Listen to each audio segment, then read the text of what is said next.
প্রধানমন্ত্রী আবাস যোজনা এই যোজনার মূল লক্ষ্য হলো যারা একদম দরিদ্র তাদেরকে সরকার থেকে ঘর দিয়ে সহযোগিতা করা।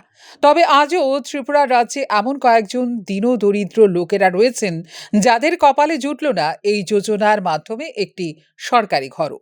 এমনই একজনের খোঁজ পাওয়া গেল চরিলাম ব্লকের বরজলা গ্রাম পঞ্চায়েতের ৩ নম্বর ওয়ার্ড বাঁধের পাড় এলাকায়। তিনি একজন দিনমজুর, নাম মাহেজা খাতুন। তার স্বামীর নাম আব্দুল সাত্তার মিয়া। তাদের রেশন কার্ড অন্তোদয় হওয়ার পরেও আজ পর্যন্ত তাদেরকে দেওয়া হয়নি একটি সরকারি ঘর। বর্তমানে এই মাহেজা খাতুন যেই ঘরে বসবাস করছেন এর হাল বড়ই বেহাল। আপনারাও দেখুন কি ঘরে বসবাস করছেন মাহেজা খাতুন। মাথা গুজনের জায়গা নাই, আমরা কেউই দেখছে না, একটু প্রধান না মেম্বার এলাকার কেউই দেখছে না। শুধু ঘর নয়, অত্যন্ত দুঃখের সাথে মাহেজা খাতুন বললেন, বিজেপি সরকার আসার পর থেকে তাদেরকে পঞ্চায়েত থেকে কোনো ধরনের সুযোগ সুবিধা দেওয়া হয়নি।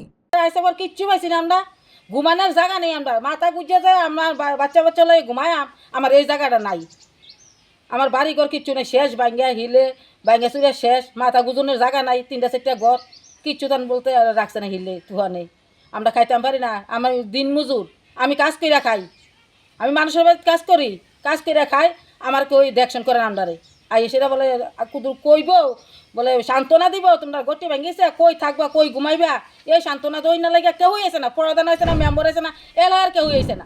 এই আফসোস নিয়েই এখন প্রতিদিন দিন গুজরান করছেন এই মহিলা। সরকারি ঘর এইসব মহিলারা পাবেন না তো কারা পাবেন এই সুযোগ? এখন এই প্রশ্নটা ঘুরপাক খাচ্ছে চরিলামে। বরজলা গ্রাম পঞ্চায়েতের প্রধানবাবুর কি দৃষ্টি একবারও পড়েনি মা খাতুনের ভাঙ্গা চোরা ঘরের উপর? প্রশ্ন আমজনতার।